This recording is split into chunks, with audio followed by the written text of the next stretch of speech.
So John Gruden is an NFL coach, well, was an NFL coach for the Las Vegas Raiders. Prior Super Bowl champion coach for the Tampa Bay Buccaneers.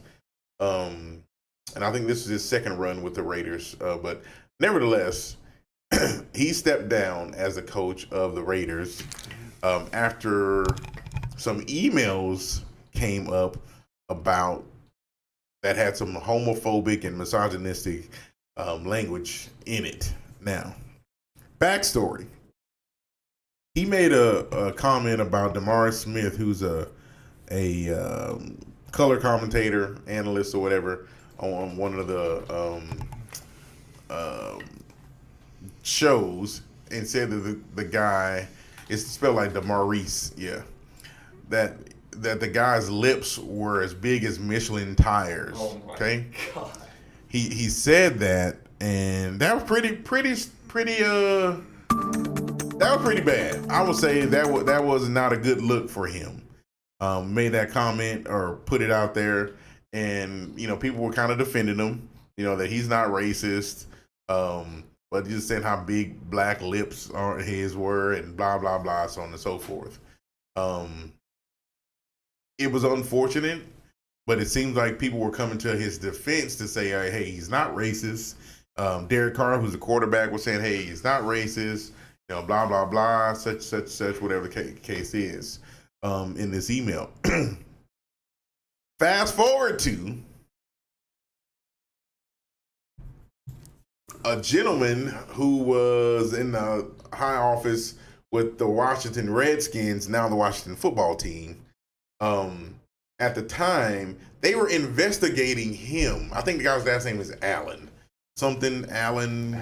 With the Washington football team.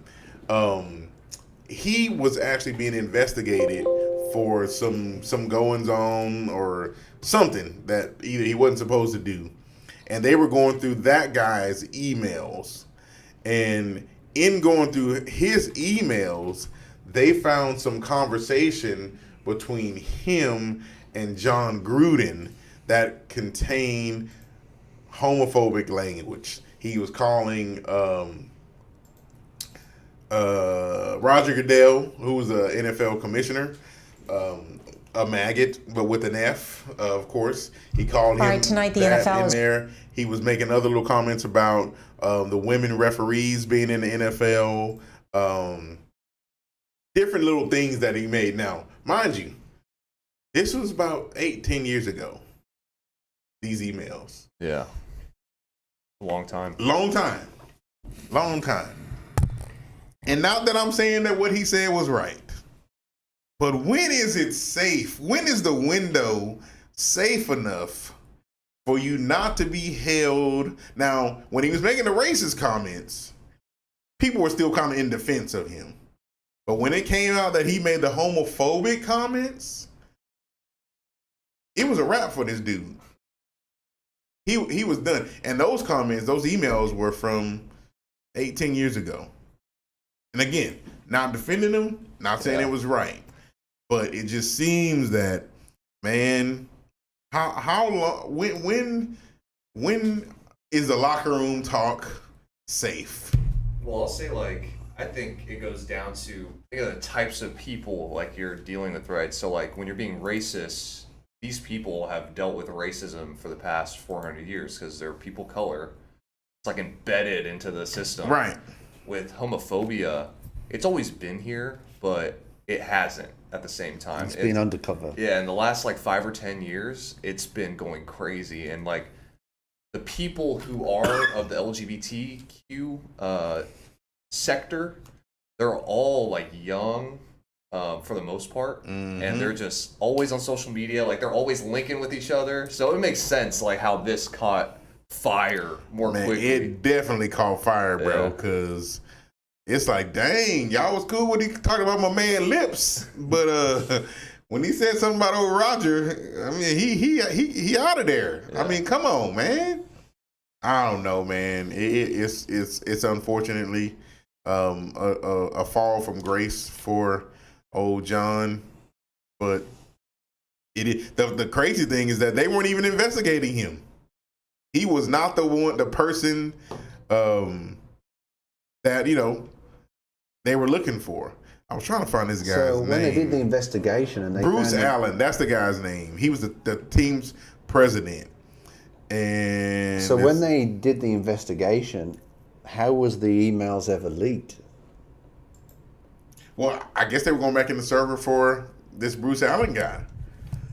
Yeah, but if they're leaked, are they public information?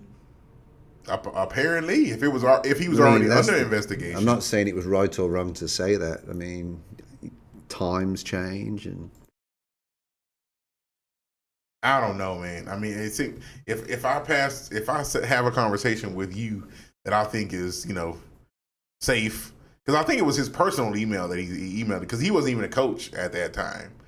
But when he made the comments, I mean, it's a footprint, and we all know, you can delete an email, but it's still there. It's still there. It's still going to be there. So when this team executive, when they started searching his emails, that's what the comments came up. There was homophobic language and lewd images and blah, blah, blah, blee, blee, blee. But he felt like the safest thing for him to do was to go ahead and resign, so it didn't take away the attention from the team. Whether there'll be anything further from that, but this guy had signed a 10-year, $10 million contract, $10 million a year contract, so $100 million, and I think this is his fourth year in on it. So, not that he's hurting for money, but it just kind of sucks to fall, away from it like this. Especially for something almost 2 decades old. Yeah, exactly. Because you can kill someone 2 decades ago and you'd be getting out. So like by government definition, you'd be reformed. Thank you. They allow you back into the general public with everybody else as a citizen. Man, you got an email? Nah, bruh. So it's I don't know. He must have really been. We didn't see the email, so he must have really been going in.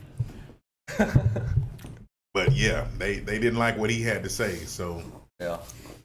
Now, could he have stayed in power and kind of fall through it? He probably could have. But to his point, he just decided, to not take attention away from the team. He stick with it. So yeah.